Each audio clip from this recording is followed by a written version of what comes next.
Welcome to this edition of Labor Vision. I'm Bob Delaney, Executive Director of the Institute for Labor Studies and Research. Labor Vision, a production of the Institute, focuses on topics of importance to working Rhode Islanders. We hope you enjoy this edition.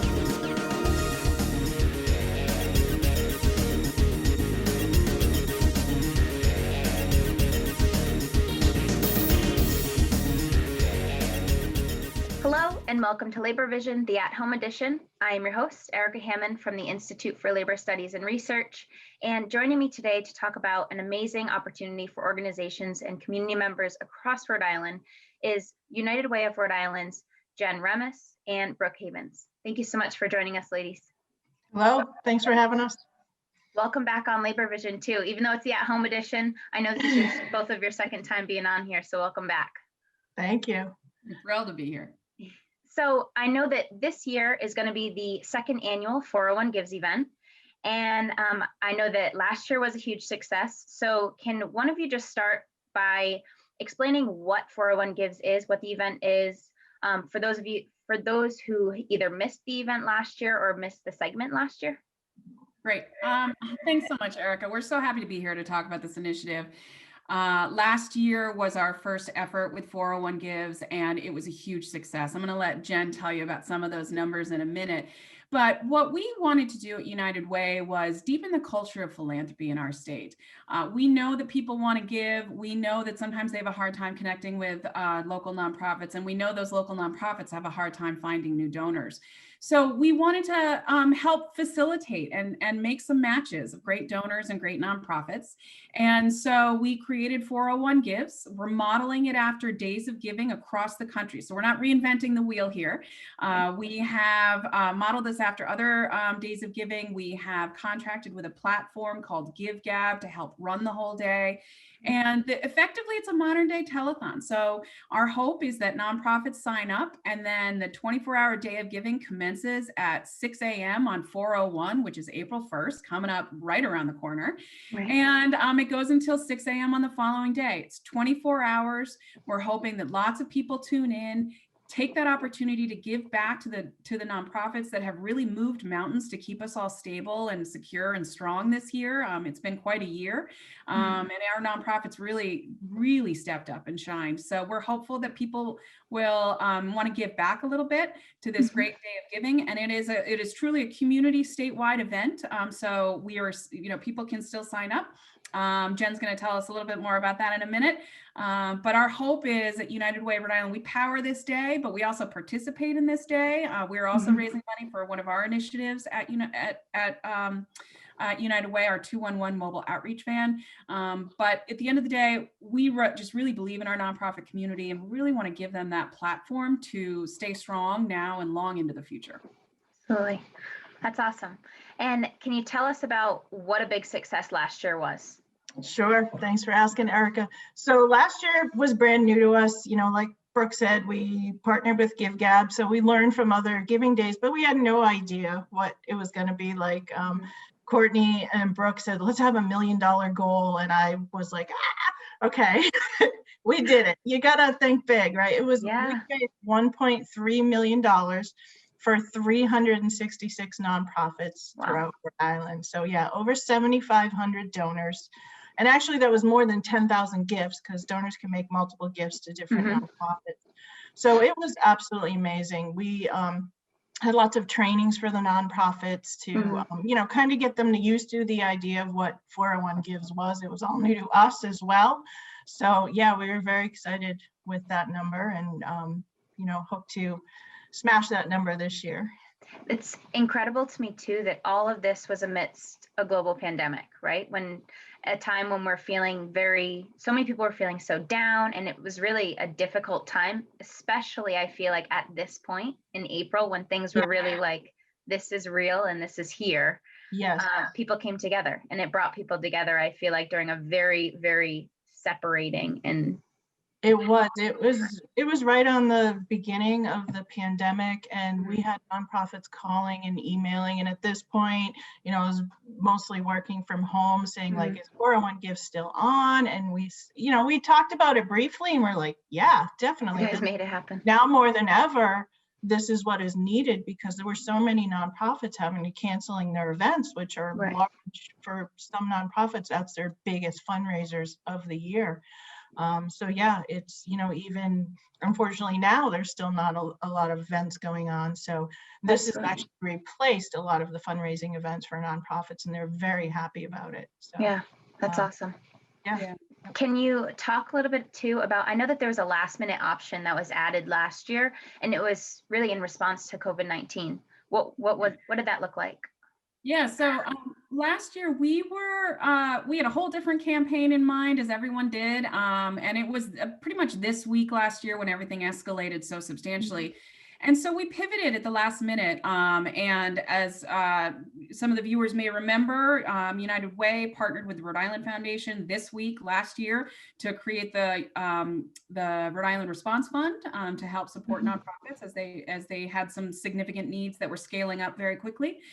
So as part of that response fund, we added that into 401 Gives, and on no notice, virtually about a week's notice, we raised over $109,000 through that additional opportunity to, basically it's called leave a tip in the gift basket. So you could either donate directly to us, we were raising money for the relief fund, or in your gift basket on your way out, because it's sort of a retail experience where you make these donations, and then on the way out, they say, do you want to leave an extra $10 for the COVID response fund? Well, over 2,500 donors did in that moment. 2,500 people out of the 7,500 donors that ultimately donated, they were compelled in that moment to give to that response fund. So we know that COVID really sort of upended and disrupted all of our expectations last year, and was really challenging. But 401 Gives was truly a bright spot. People definitely responded, and we're eager for people to have an opportunity to respond again this year and give back. Because we know there's some pent up energy that people have from this long winter we've been going through, and we're hoping that this is a great moment for people to really just get out and give back to the communities. Absolutely. Now, speaking of this year, I know by the time that this segment airs, registration will just about be closed, or it will just be at registration deadline, so which is March 15th, right? How can anyone who's watching this, who's still interested in registering, how do they go about that process? Sure. So the nonprofits, we do have a deadline of March 15th, and we really say that deadline because you do, if you're signing up as a nonprofit, you do need some time to plan your communications. As I mentioned, there's templates, email, copy, there's newsletter, there's social media. So you need some time to plan that and reach out to your constituents and your volunteers and the community. But you can, we do have a little flexibility. We do, you can, if it's after, right now you go to 401gives.org, and there's a spot where it says register for nonprofits. After the 15th, you can email 401gives@unitedwayri.org, and we'll send you a registration link. But I do want to talk to the nonprofits and let them know you do have to put some effort into it. United Way is doing a fantastic job, and thanks. There is a small nominal registration fee for nonprofits, so that helps with the media and marketing. You may hear some radio advertising already. There'll be some TV, some digital ads. That really helps. But we want nonprofits to be successful, so we want them to have some time to plan their awesome fundraising. Absolutely. And upon registering, I know each organization gets their own platform, their own microsite where they can market themselves, and they can post pictures and all the details that any donor might want to read about or learn about their organization. On those platforms, I know that they also get kind of their own dashboard of information about their donors. And I know that a concern last year was the potential of any could any of the donor information be used by United Way for other programs? And can you just touch on that again? I know you did talk about it and relieved a lot of those concerns in last year's segment. For anyone who this is their first time seeing it, can you just talk about that? Yeah. for bringing this up. We feel really strongly in the integrity of the donor data and each individual organization maintaining it.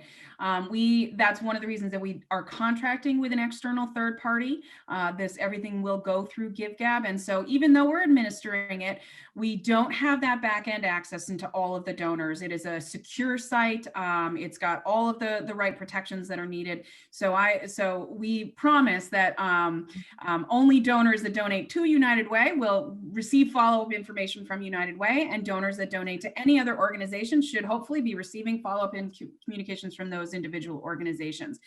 This is not United Way's play to get all the donor information in the state. That doesn't serve us of any value. If you're not interested in our work, then donate to the nonprofits that you are. So we're not worried about that. But definitely want people to feel secure in the integrity of the system that we've contracted with, the integrity of the data that they are hopefully going to be able to glean from this, and as they develop new donors and deepen relationships.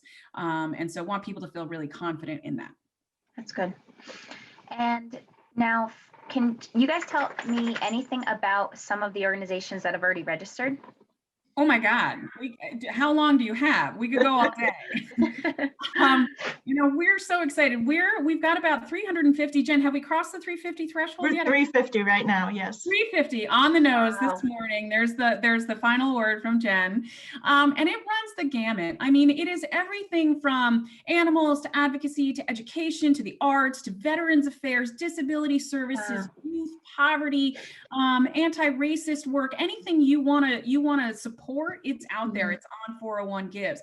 All of our big cornerstone organizations that we all know and love, that have sort of the big, the Amos House and Crossroads and United Way. The Rhode Island Community Food Bank was one of our biggest players last year. Right. They're all in, they're all on board, and they're all ready to really jump in. But a lot of really great tiny micro organizations are also doing the program. And last year saw incredible success. One of those that we loved was an organization called the Village Common of Rhode Island. It's this organic group that has grown up, started on the east side, but now propagating throughout the state to create a more networked opportunity for the elderly to age in place. So we know as people age and they get older, they want to stay in their homes that they've loved and treasured for so long. And sometimes they just need that little extra help for that extra year or 2 years to cross, as it gets challenging for them to bring in their groceries, or it gets challenging for them to change a light bulb, or they don't know who to trust to call for a plumber. This network is built up, and they can plug into that network and have those trusted services so they can age in the home that they built. So there's a million little organizations, or in fact, specifically 350 little and big organizations that are participating in this. There is truly a cause for anyone. So what we're hoping people will start to do now, because the day starts on April 1st.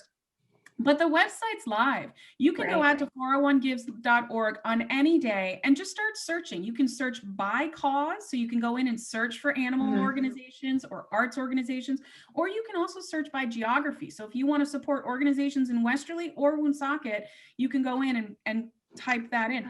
So there's lots of different ways to go in and search and find the organizations and start to set up your wish list and say, I know that I want to donate to the Rhode Island Bicycle Coalition, or Parrot Rescue Rhode Island, or, the Community Boating Center, or any of these great organizations that have been doing great work, and really, really, really count on donations from individuals to survive. So if I may just add one little bit of data point in here. A lot of people don't realize in the world of philanthropy, most nonprofits get most of their funding from individuals. A lot of people think, well, the corporations are probably supporting them, or the foundations are supporting them. But at the end of the day, we know that most philanthropies, about 70% of philanthropy, is individuals donating to nonprofits, 70%. So this is that moment. This is the moment where if you're not currently donating to nonprofits, we're hoping that you'll join the majority and join us on 401 Gives and find some nonprofit that strikes a chord with you, and just show them your love and support. This matters.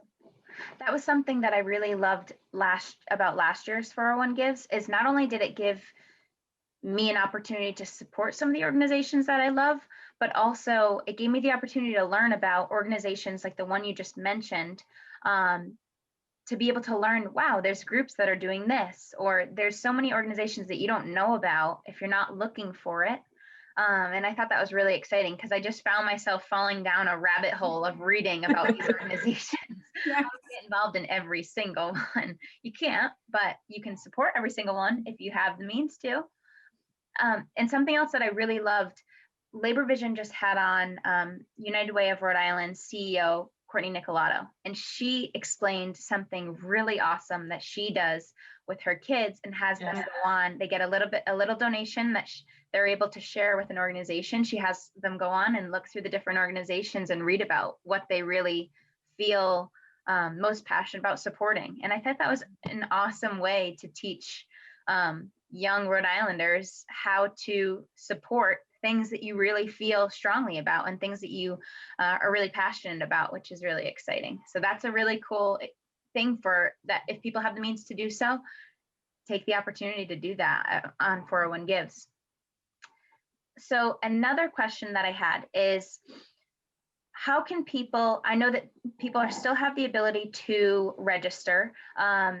Obviously the donations will start on April 1st at 6 a.m. If someone is interested in donating, or if someone is interested in learning about some of the organizations ahead of time, where do they find this? So they can definitely go to 401gives.org. All the information is there. There's in the upper right-hand corner is a menu, as well as the footer. There's some other options as well. If they want to be what we call a community champion, which is your Labor Visions, helping us getting the word out there, your chambers of commerce, the state helps us, the tourism boards, the companies throughout Rhode Island, as well, you know, just like the nonprofits have templates, the community champions section has all the templates to get information to the community and help us spread the word about 401 Gives prior to 401 Gives, and definitely that day as well through social media, which is 50% of where the donations come from. And through newsletters and emails. So that's something that the community can do. The nonprofits can, like you said, register. Donors can go to the website. If people want, they can also be a peer-to-peer fundraiser for their favorite nonprofit. Just like you can fundraise on Facebook, you can be a peer-to-peer fundraiser. It's very simple. You go to that page of the nonprofit and there's either a donate button or a fundraise button. You can click the fundraise button and, you know, sign in, and you could set up your own page. You could even put your own photo and story why you're raising money and then share. Therefore, they get their own microsite, which rolls up to the nonprofit's microsite. And then they can share that with their friends and family on their social media, send out emails. And peer-to-peer fundraising is actually a really, any nonprofit that does peer-to-peer fundraising throughout all the giving days, historically, they raise about 3.5 times more money. So wow, it's really helpful for the nonprofit. So if it's something that you want to do, if you're really out there in the community, raise money for your favorite nonprofit. absolutely. That's absolutely something you can do. And I saw that last year donations came from not only across the whole state, but also almost every single state in the US, excluding maybe 5, Yeah, right. and a handful of global donors too. So it's so important for anyone who's watching, if you are interested in donating, or if you're an organization that's taking part, get the word out. I mean, United Way has made it so easy with these templates and the toolkits to get the word out and share the message on social media to friends and family, to support organizations that you really care about. And so I know that there's another opportunity, and it's a sponsorship opportunity, which is still available. What are some of those sponsorship opportunities for folks? Yeah, thank you for asking, Erica. So we are absolutely still engaging with our corporate and business partners or individual foundations, anyone who wants to support the organization, the initiative. There's 3 different ways to plug in. You can either come in as a prize sponsor. So there's a whole series of amazing prizes that we try to line up to help really incentivize our donors and our nonprofits to just continue to push. And then, or there's matching gifts. So we're really, really, really grateful to the Rhode Island Foundation. They've already joined us this year with a $50,000 matching gift, which we've teed up for that first hour. We want to really launch with some momentum and get people up and donating early. So last year, that first 50,000 in matching gifts went in, I think it was 26 minutes. 27 minutes, yep. 27 minutes. We expect it to go just as fast this year, but so we would love to build up that matching gift pool. If anyone's interested in contributing, we would be happy to add additional matching gift opportunities throughout the day. And then finally, we have a premier sponsorship level. So as you may imagine, this is quite a significant initiative, and United Way invests a good amount of resources in it. The marketing, the platform contract itself, the staff time. Jen has been working full throttle on this for about 6 months, and a year before that. And so, it takes a lot of investment. So those premier sponsors this year, we're so grateful for Blue Cross and FM Global to step back up again. We'd love to have some other sponsors at that level, but that really allows us to continue to invest these resources in the program. And the more premier sponsors we get, very frankly, the more marketing dollars we spend. So the broader our reach, the bigger our voice, and the more we're able to just spread the word throughout the state. So, we're so appreciative of everybody's opportunity. If anyone is curious about how to sponsor, what it looks like, different levels, don't hesitate to reach out. Jen shared earlier, 401 gives at unitedwayri.org, or you can just go onto the website and there's lots of contact information. Jen, myself, our CEO, anybody can help get you in to ask those questions about sponsorship. We'd love to have everyone at the table. Awesome. And so for anyone who missed that, set your alarms and get your donations in at 6 a.m. before 6:27. Yes. I have a feeling it'll go faster this year. But I would be doing a disservice to the organization that I work with if I didn't say, get your donations into the Institute for Labor Studies and Research. Yes. Thank you. All right, now before we close up this segment, I want to give you both the opportunity to share with viewers, why should people support 401 Gives? I'll go, Brooke. So, well, besides nonprofits have stepped up. They do amazing work all the time, but nonprofits have stepped up during COVID. I mean, you've seen things, the arts areas have done plays online, and bands, you've been able to watch bands from home, the still providing food, the healthcare, everything that is there. So I think the nonprofits have been a little more in the forefront, and hopefully people know what they do more now, that your after school program, that's whether it was virtual or part in person, is a nonprofit. Many times people don't realize that these organizations are nonprofits. So that's the obvious reason. Give back. The minimum is a $10 gift. Show some love to these nonprofits that have worked so hard for so many years, and especially this past year. But also it's fun. It's fun to watch. You're gonna hear it, 401 Gives, all throughout the day, whether you're watching TV, on the radio, on your computer. Right. Just to have 401 Gives up on the computer and watch the money roll up. As United Way staff last year, I forget the time frame, maybe around 5 p.m., we hit the $1 million mark. There were 25 plus of us on a Zoom call, just waiting, it was after 5 p.m. because I think some of us had drinks in hand. But just to watch that $1 million mark. So it's very fun to watch all the support that is given to the nonprofits throughout the state. So that's awesome. Brooke, I don't know if you want to add anything. I don't think I have anything to add. I think that was perfect. Okay. We're big believers in our nonprofit community and how important they are to the fabric, to the rich lifestyle that we all live and love. And we just are really hopeful that people will consider our nonprofits and come out and support them this year. We've all had a heck of a year. Yeah. Believe me, it's been hard. The nonprofit community has really felt it. Our fundraising has really collapsed underneath this inability to engage with our donors and to have a cocktail party or whatever it is to raise funds. So we're hoping people recognize that and come out on 401. Awesome. Well, I want to thank you both again so much for coming on Labor Vision again. And I'm really excited to get the message out about this. So hopefully we are able to get the message out and crush some of these goals for this year and exceed the support that was given last year.